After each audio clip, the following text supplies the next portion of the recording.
Chris Grier continues to add to this Miami Dolphins defense. This time, another linebacker, KJ Britt. We'll talk about what his deal looks like and look over everything Miami has done in free agency to this point. I am Nic Rohloff. This is Dolphins Today by Chat Sports. This is also why you subscribe to the channel, because whenever the Dolphins make a signing or there's rumors around this football team, we will have you covered. Just cross 68K. Appreciate all the new subscribers. But if you haven't already, make sure you join the channel. All right, so it was reported by Adam Schefter that KJ Britt, the former Tampa Bay linebacker, is joining this Dolphins team, and he will likely be the backup, the third linebacker for Miami behind Jordan Brooks and Tyrell Dodson. He has 15 career starts in 4 years. I think he's a solid backup, and that's all this is. And listen, we're going to talk about Britt and what he's done in his career, but I do want the Dolphins fans to know that this is not someone that you should anticipate being a starter. Now, Britt is someone we've actually talked about in the past before about potentially being a Dolphins trade target, but I also wanted to make this note because it's very interesting, is that Anthony Walker Jr., the Dolphins linebacker last year, signed a one-year deal with the Tampa Bay Buccaneers, the same time that KJ Britt signed a deal with the Miami Dolphins on a one-year deal. So it's almost like Miami traded Anthony Walker Jr. for KJ Britt, but I do like Britt coming in here as that third linebacker. Listen, he started a lot for the Buccaneers last season. We mentioned 15 starts in 4 years, where 11 of them came in 2024. He recorded 72 tackles. He did not grade out the best according to Pro Football Focus. He had, I'll read them all out, 45 overall grade, 57 in the run defense, 57 in the pass rush, 51 in the tackling, and then 41 in coverage. But listen, he's a third linebacker. It's nothing serious. I'm looking at his stats right here. QB rating when targeted of 109.6, completion percentage of 76.5%, missed 13 tackles last year, had a missed tackle percentage of 14.9%. So this isn't the best linebacker of all time, but it is also a third linebacker. Like that's where the thing is. Like, I'm not going to get up in arms because he's got low PFF grades as a third linebacker. That's just simply not what I'm going to do here. And well, the last time I got really excited about a third linebacker was Anthony Walker Jr. I thought last year he was a really good signing by Miami, and that he was going to be a difference maker because of how good he was in pass coverage as a member of the Cleveland Browns and Colts before joining Miami, but he ultimately didn't have the best fit in Anthony Weaver's defense, and hopefully KJ Britt is able to be a better fit. 5th round pick out of Auburn in 2021, 6 foot 235. We'll see how Britt ultimately fits in Miami, but I do find it fascinating that you saw the Dolphins address 2 linebacker spots in the matter of 24 hours. Yesterday morning, Tyrell Dodson re-signed on a 2-year, $8.2 million deal. Today, they will go out and get KJ Britt. I think that can eliminate linebacker as a potential draft position for the first round. I never thought they would take a linebacker in the first round, if I'm going to be honest, with that 13th overall pick. But there's a couple studs out there like Jalen Walker, Jihad Campbell. If the Dolphins really needed a linebacker still going into the draft, I think that would have been a possibility with pick number 13. And it's not like the Dolphins will take them completely off their board, but I would expect Miami to go in a different direction in the first round as we get closer and closer to that draft and to the end of the first week of free agency. It feels like if I had the gun pointed at my head, I would probably lean that Miami would go to the secondary or the defensive line as their 13th overall pick. And the good news is there's quite a lot of good players to be had with the 13th overall pick. But let me know what your thoughts are on the KJ Britt signing. Grade it for me, A, B, C, D, or F. Get down in the comment section and let me know what y'all think about KJ Britt. All right, we're going to continue to talk about everything Miami has done in free agency to this point. I know if you've watched every video, you will know what they've done, but not everyone has. Obviously, the first thing they did was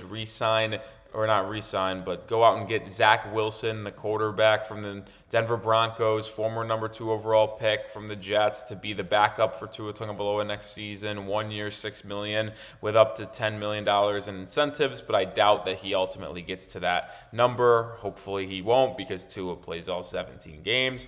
Then they addressed that right guard spot. James Daniels, 3-year, $24 million deal, where he is going to start in between Aaron Brewer and Austin Jackson. I'm excited for James Daniels if he returns from that Achilles injury completely fine, which he is anticipated to do so. They expect to be ready to go by early June, late May. From that rehab of the Achilles, he will be able to be good and fully ready to roll in training camp in July and August. Then they got Larry Borom, the versatile swing tackle, and someone who I think Miami could see as someone who projects to be an inside offensive lineman as well. Then they re-signed a couple guys, Quentin Bell, Elijah Campbell, one-year deal. By the way, they also re-signed Jackson Carman and D. Eskridge, two guys that I don't really anticipate being anything more than camp bodies, or maybe they can find the end of that 53-man roster. But I certainly find it difficult to believe Jackson Carman would be able to do that.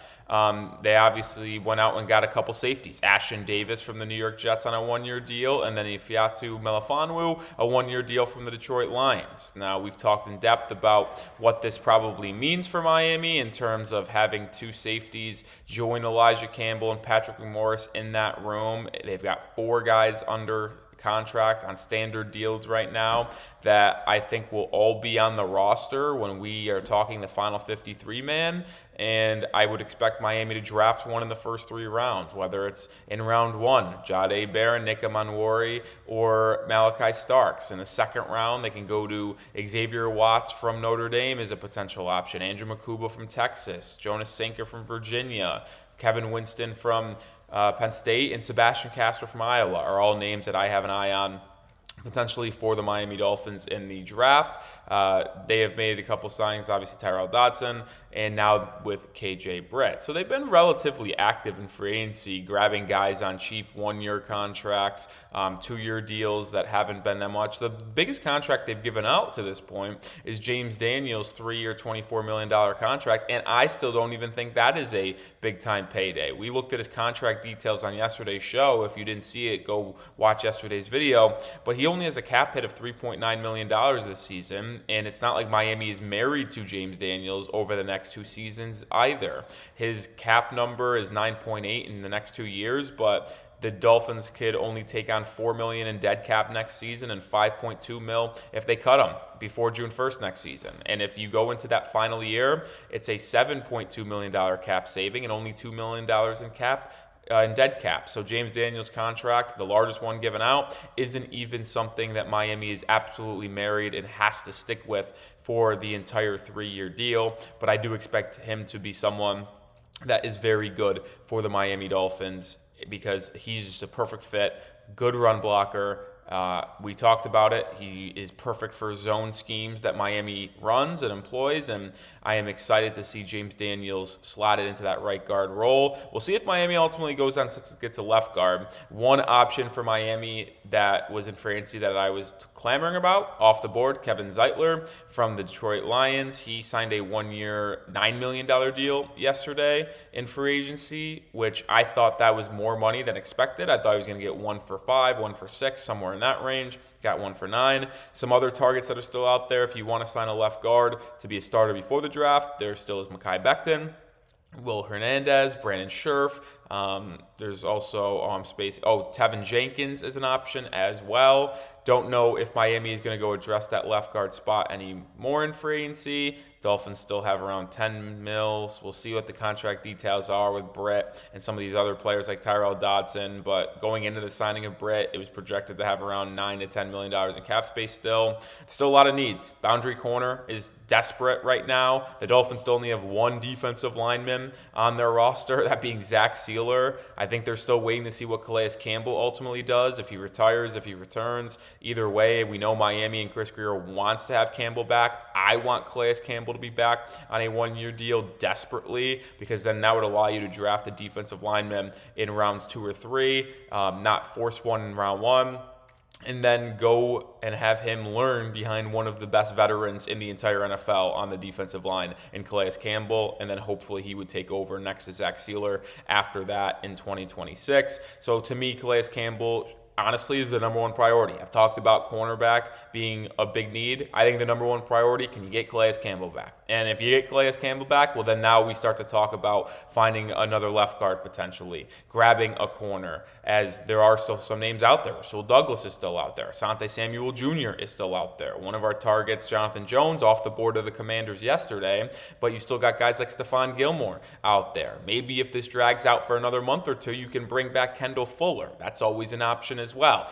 The point of this is that even though Miami doesn't have a lot of cap space, there are different ways they can address needs in free agency or the draft. And this draft is so solid, in my opinion, at safety. It's so solid at defensive line. There are some good corners in the top of this class with Will Johnson, Jahdae Barron. There's a couple guys as well, Harrison from Kentucky, the guy from Florida State, Thomas, that can go early second round. So there's so many different ways Miami can address these needs, which is good to have. And it's especially good to have since Miami has 11 draft picks as well. We actually are going to put out a video later today explaining why Miami has 11 draft picks. So make sure you take a look at that. That will go out later in the afternoon as long as Miami doesn't make another signing. But I want to come up here and break down KJ Britt and where things stand for ANC for the Dolphins after that signing. So that is why you subscribe. Appreciate everyone for watching today's video. Like I said, we'll be back later today with an update on Miami's draft picks. And if they make another signing, we'll make a move. So hit that sub button.